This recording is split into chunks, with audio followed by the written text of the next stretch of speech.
Surung kiwantara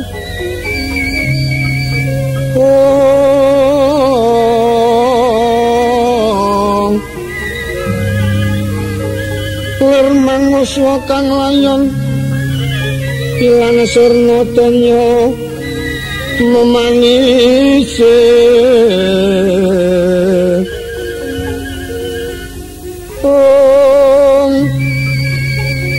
wadananira layu kumelku temranyo amratani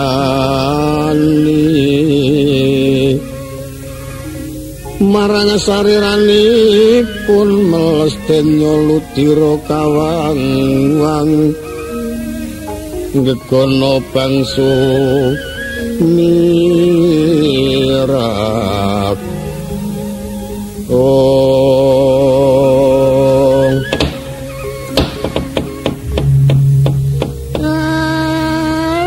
Gareng kepiye bendaramu kok ora enggal inget Purwoduk sinane.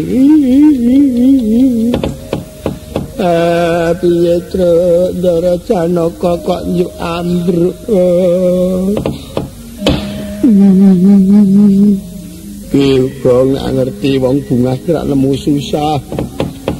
Mula-mula kowe dadak beda piyayi putri mau. Lah awake dhewe nemu kesusahan kaya ngene.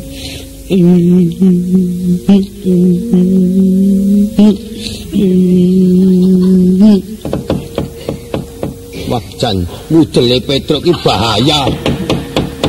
Angger mak sendul, mak sendul. Mudel kaya dilar ngono. Ora angger tak kendhiti mrobos tak ngene mrobos. Cawang apa piye tak kuwi? Ana mudel kok cawang. Wong mendem ora. Wah, werna-werna. Kepiye, Pak? Nek nganti kowe engko dadi parang cucuan. Aduh. Laku mloya bumi tak rewangi lebur laku njalak peningan goleki putuku Janaka. Tekan temah putuku ketemu Aginandang Sungkawa. Kakang Semar. Sapa iki? Sapa ngundang aku iki? Ora usah ditoleh. Iki nang alas memedi. Monggo yaene. Aku mrene Kakang Semar. Aku wedi arep aliang. Kakang Semar. Kok nyebut aku Kakang Jajal Bagong Tulen.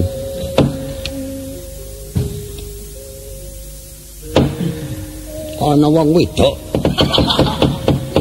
Kowe goleki bapakku, yange bapakku ya kowe. Iya. Ketara grul-grulan. Aku arep kepengin ketemu karo Kakang Semar Bagong. Ora kenal iki segenah. Sing ora urus ki Semar. Kelakuane kaya ngono. Iki genah mangune ana gejala-gejala. Kowe arep mukir wis ora iso mukir kowe Mar. Kecekel wademu saiki kowe. Wis arep muni ora mukir ndelok tangane. Iki ngopo? Grayang. Kowe goleki wong wedok. Mongko nyerek kowe. Ayo kepiye kowe? Kowe wangune tumindak sing ora apik nganti dadi bahaya. Bahaya. Wong wedok teko mrene nangis golek kiyane iki ora mengandung. Ning waton muni kok kowe iki gong. Ayo kae ditemoni. Ora gelem ningkah aja takon dosa. Antem temenan kowe marah. Kok kelakuanmu kok ngono kowe marah gede-gede. penyakit ora urus. Sapa kok dadi. Kowe kok dasdis. Ya aja kok ngono kuwi gongong bapak ki ora apa-apa ketara ketap-ketip. Ketap-ketip apa kuwi nyocokake lek ketap-ketip. Apa ya cocok apa temen ora ling ngarani Bagong kuwi kok dadi ngerti sapa sing ngandhani mesti ngono. Wis, ayo temoni. Ya mengko tak temonane mengko ning aku ki ora rumangsa. Arep ora rumangsa nyata goleki wong kok. Ora ngrasake putune weteng brangkang kelakuanmu panjen. Hah? Mulia kowe. Wingi wis karo adine Mbak Ite gedhe. Saiki arep ngono kowe ya. Ora ngomongke karo kowe. Aja meneh karo wong liya kowe, karo anakku. Kowe arep sembrot. Aku iki muring temenan kowe. Anggere ora kena tak elek aja takon desa ngabangake irung ing anu mata.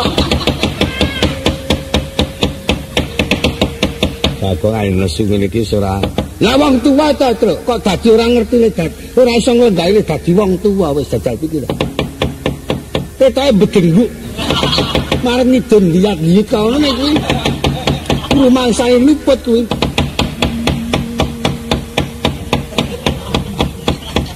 Kiai sing nganti gede-gede tok amuk-amuk tokong mesakno men dirasake. Lakuan kok ngono ki men kapok nek kapok ya ben kapok nek ora ya ben kapok. Kepiye carane? Ayo ditemoni. Kae to, ulatno kae to. Ndelokno lihat depan-depan kae. Aku ki ora rumong sapa-apa. Weh muni ya nangis kowe dadak kowe marah. Ora sanungane iya muni iya aku ki ora apa-apa nek nak gak dilak tak resemekake ngono lho. Aja gawe nang wong tuwa lho. Arak tuwa kae to kowe. Aja gawe nang wong tuwa. Nisen-nisen ae kowe. Jan panjen anak-anakku ki. Anak-anak apa? Kowe ora rumangsa tak ngukis cilik kok dadi tak kelakuanmu kok ngono. Ngalan-alani karo aku kowe. Mukira kowe. Ha ketara iya ora ki. Ulatmu kuwi lho. Wah. Ya pancen aku luput. Ora diarani ya mengko tak akonane. Lah ora temenan. Alah. Ora murung ya ngaku kok bret. Dadak mukir-mukir. Ugel-ugel. Weh, lah pancen bocah ora urus. Lah kene iki mbokmu cilik. Arep mbok cilik kae wong saiki iki pancen ora mandang mbok cilik, ora mandang mbok cilik, ora mandang anak putu pancen. Ngendi sing ngono? Durga, apa Kakang Semar? Aku ngaturke pangabekti Kakang. Ya tak trimo. Tak rungokne to. Piye lho rembukan. Wah, rembukan ora beres aja takon desa. Obong temenane. Mangkelake kok tua-tua kok agak aku ora dipikir malah cengingang lho. Mulane jambulang barang. Rambut kok ngono diker. Tekan nesu meneh ngono. Kowe kok tekan kene ngalan-alani aku arep ngopo kowe tekan kene kok nangis Kakang Semar aku tak matur nang ngarepanamu ana luputku sing gedhe pangapuramu Kakang wis yakin Kang apa sebab akaine kliweteng wis cetos ora iso mukir aku iki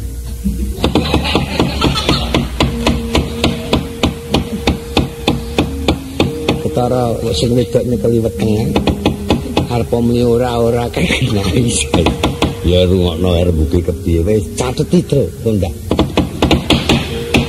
aku tekan nang kene aku sepisan ngaturake pangabekti. Yo.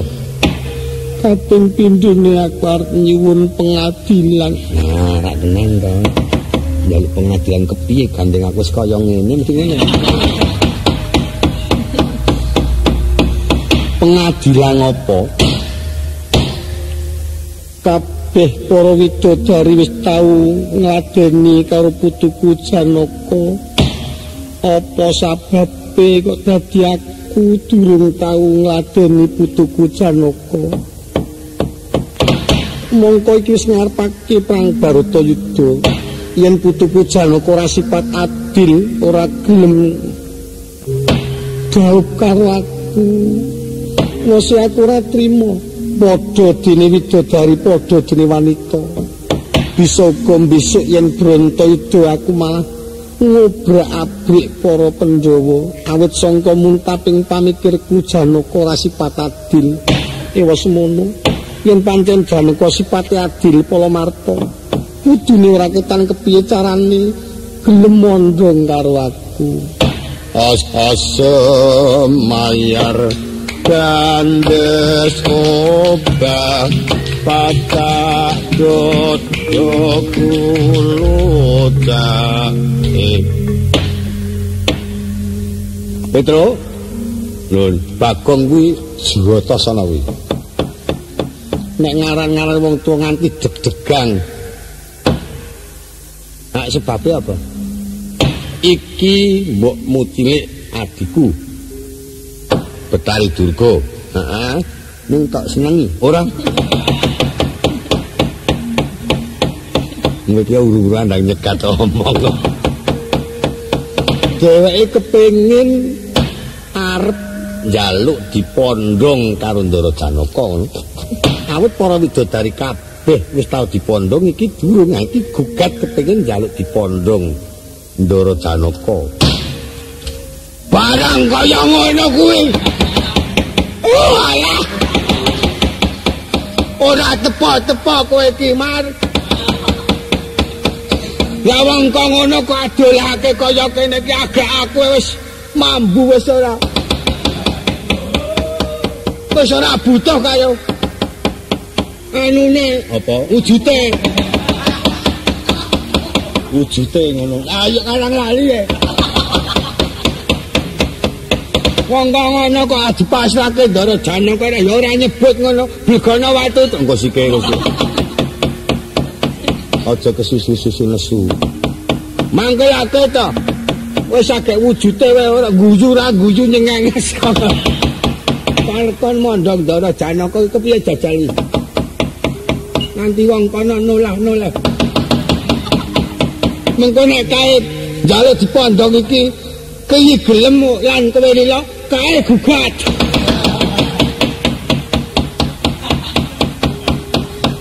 wis kepiye apa lah geger wis bento nanging aku tak nganakake janji karo Durga do rungokno ning aku dhewe ora setuju aku ya ora setuju jan-jan ora ngono aku ya ora mung setuju jan ora sedelapang aku. Durga, apa iki ngene gandeng ya ora kok jeneng aku elek-elek karo kowe iki rupamu elek. Iya. Upama kowe kelakon dipondhong karo Ndara Janaka tak ijabake ning ijabaten kowe trima apa ora? Ya wis sareka dayamu waton aku dipondhong Janaka. Ayo ijabmu kuwi campurmu marang rasane Ndara Janaka kuwi ming ana batin. Tegese iki ming batin tak temokake karo batin. Kaya wong mimpi. Kok seru lho. Wis dong apa durung kae itu omongan kae. Ngono dadake teklak. Ya ning le Minyara ki ming kaya ketemu nang pengimpen ngono ora kok kaya wong mimpi. Nek aku wis tau kepethuk nang pengimpen. Sagu ya nek ngono pancen aku sagu yen pancen kersane Kakang Semar Gandeng iki Ndara Janaka iki lagi nandang kaya mengkene. Kowe iso nguripake ndaraku apa ora? Yen pancen bisa mengko tak ijabke nek ora iso ya aku rasa guni jatri. Waton Janaka geleme ditanggung marang Kakang Semar tak urip. Ya wis tak tanggung aja kuwatir.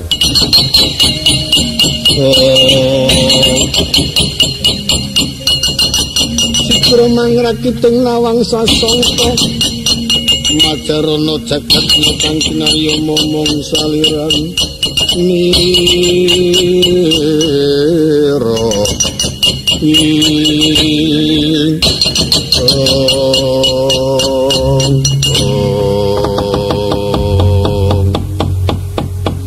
ngaturaken pangabekti kulun. Iya Janaka tak trima Kakang, gek dingendikani Kakang. Wah jan wis ngolot-olot wis tembung ngolot-olot iki sila kepengin ngono. Wong tembung ora teges ku mbaya aja tok ngomongke. Gek dingendikani Kakang. Lek wis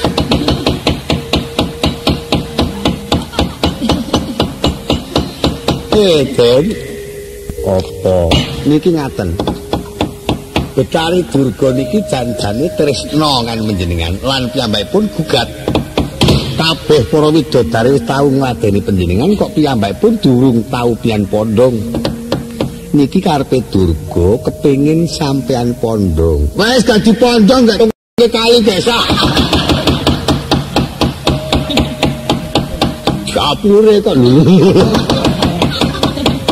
kok elek to suaramu ki main aku elek pancen Bagong elek kok wis ben dadi cacat ya sebab pancen elek aku nek nyiwara sak genku wis lageyan piye wis kok ngowahi ra iso aku lageyan kok wis watake dhewe-dhewe nek kon alus ora iso gelem ya kasar ra gelem ya wis ayo ning lire ora iso lire aku ora men cetok kon lire wis nek barang kok ngono kok kan mandang kok ngono kok piye itu apa wis bagek gegeke jogangan pendem kono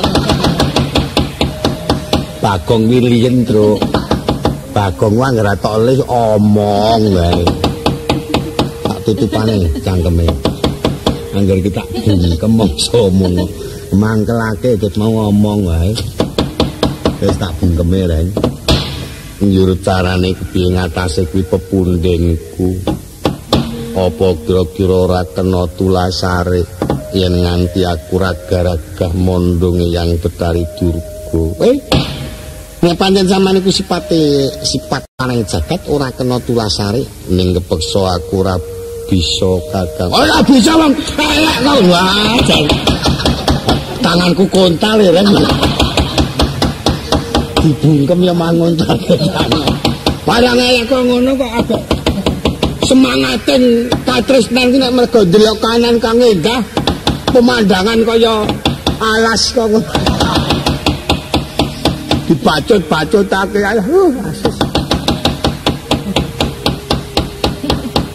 alas reget Petro apa Pak Bagong kuwi nggahno aja ding Bagong gelem aja ding ya meneng wae kaya Durga kaya Raiman kok kowe jajali tru apa wong iman aku nek kok ngene iki judune karo kok ngono kae ngono rak ya kudu disebut kok ora kok menika wae sampun kula taros upama to kowe tak ijabke batin gelem apa ora Betari Durga sampun trima yen wis trima banjur carane nggonku ketemu kepipun saniki kula reka dayake panjenengan manten lanang niki manten putri aku waline pun kula temokke batin aduh sida dadi manten temenan aduh apa ora sesuk anak-anak luwak wah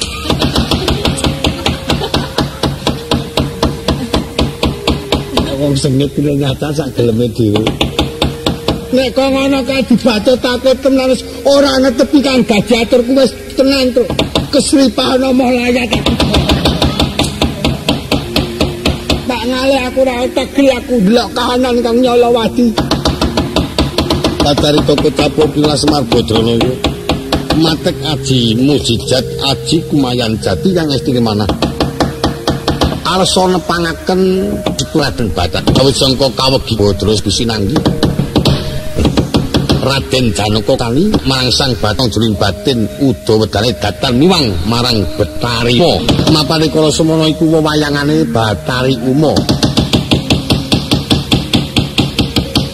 Mung sekedap nitra katon gawang-gawangan wis manjing ana jroning ros. Raden Janaka wis rumangsa mondhong Batari Durga lan Batari Durga uga wis rumangsa dipondhong dening Janaka.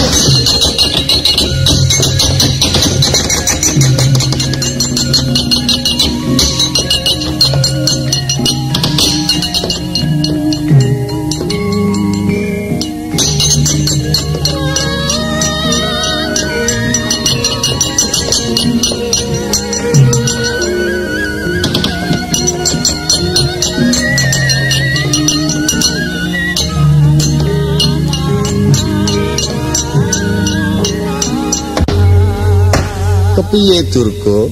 Aduh. Wis rumangsa marem kalegan atiku, aku rumangsa dipondhong karo putuku Janaka. Sampeyan? Aku ya kaya wis rumangsa mondhong marang pukulun Betari Durga. Ha, sakis kelegan atine. Wis gek kon turu.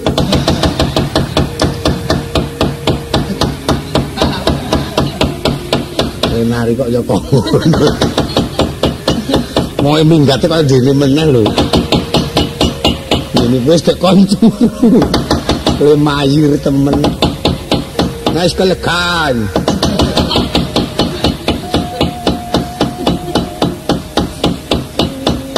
Wis jajal terus wis kongkrusna karo ndekku sing kali dengen wis jajali. Ora apik tekku ayo. Kok ngono kok kon ngopeni iki lha. Yen pancen wis mengkono Janaka lan ngakoni yen aku bojomu, besok yen ana apa-apa kowe jawab tak bantu kekuatan nganggo srana baju barat nanging ngarepake perang Brontoyuda ing pisan tekan ing pungkasan aku sagu bantu lan tak kuwati tak jaga keselamatanmu ning aku njaluk sedianono panganku sak kancaku baju barat.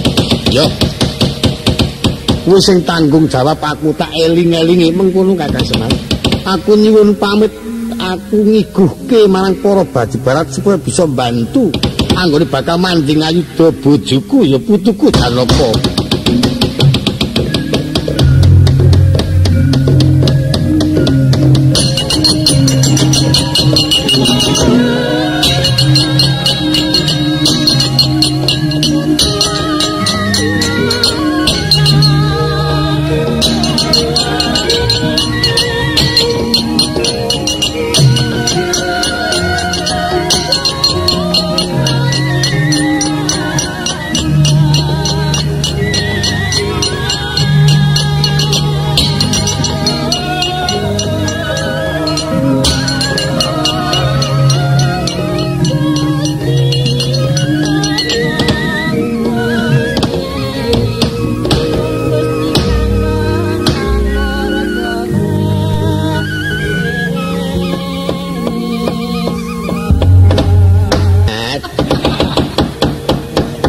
Ayo gek toto-toto dole mengkono Semar.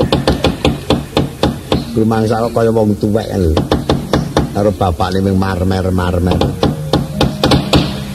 Medal ingkang iring kiwa mangke terus mengiwa njujug tuk paribelis manjing alun-alun ngamarta lajeng minggas tinggil. Iya Petro. Oh to. Kota Raden Janaka nglestanturaken nggih saksana kadheraken sedaya para pepat Panakawan Gantya kang winursita. Nah hanto kang luju wonten madjane ngono nenggih kang sami pepanggihan wonten kedaton. Dewi Wara Durpadi kadhep ingkang layi Wara Sembadra tunuwun Sri Kandi. Tuwin sedaya para garwa madukara ing katon pepak andir kawistara saking katebian katiup ing angin kaya mambu gandaning Sekar Tanjung.